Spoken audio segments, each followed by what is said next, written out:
All right, so week number 3, we're working on sit-ups for our max rep challenge. All right, so in week 3, we're doing 50 sit-ups. In order to do 50 sit-ups, you have to have very good hip and spine flexion, and so we're gonna work on that for our warm-ups. In addition to hip and spine flexion, there obviously needs to be a whole lot of good activation of the front side of the body, so we're gonna work on that as well during our prep. So we're gonna go back to a tried and true favorite, the old cat dog, but we're gonna do a little twist with it. Not really a twist, just another way, another layer of complexity. Don't twist. We're only working sagittal plane here, forward and backward. So as we know, typically what happens with our cats and dogs, we look forward, the belly sags, the back arches a little bit, then we round, you look down, and you go through maybe 5 like this, just kind of letting the ladies explore that range of motion, maybe even connecting it to some breath if that's your style.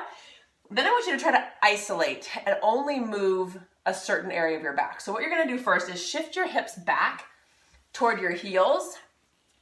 So it's almost like, I call this like half child's pose. My hips are back toward my heels, but I'm not gonna stretch forward like I would, bring my chest toward the ground like I would in child's pose. So we're here like this, my hips are up high enough that they can still move, but there's definitely, I'm shifted back from my hands. Arch and round the spine. You can see here that my head and shoulders aren't moving very much. All that movement is in my lower spine, my pelvis. So if I'm lacking stability in my pelvis or the ability to flex my lumbar spine, this is really a place to practice that. There's very little load on the spine. Anything feels uncomfortable here, sit-ups will be a higher stress activity. So maybe we think about a modification for that. So just in here like this.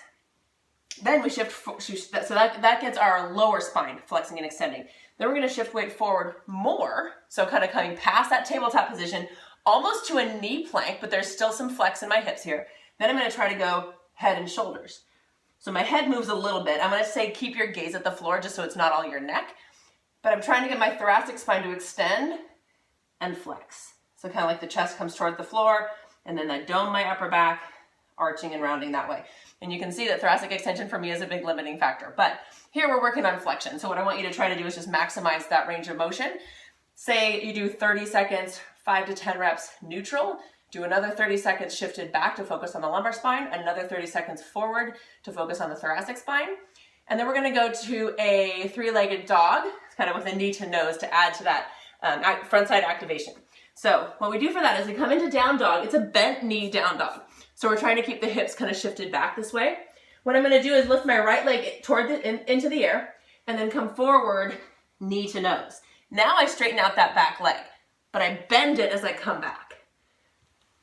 Knee to nose, toward the nose. I don't want my nose coming down just to touch my knee.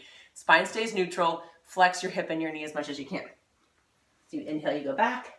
Exhale, you come forward. Say you do 5 or so on either side. So getting ready for sit-ups, we're gonna practice multisegmental flexion. So we're gonna work on cats and dogs in neutral, shifted back to focus on the lumbar spine, shifted forward to focus on the thoracic spine, and then about 30 seconds or 5 or so, 3-legged dogs to knee to nose. Have fun with that one.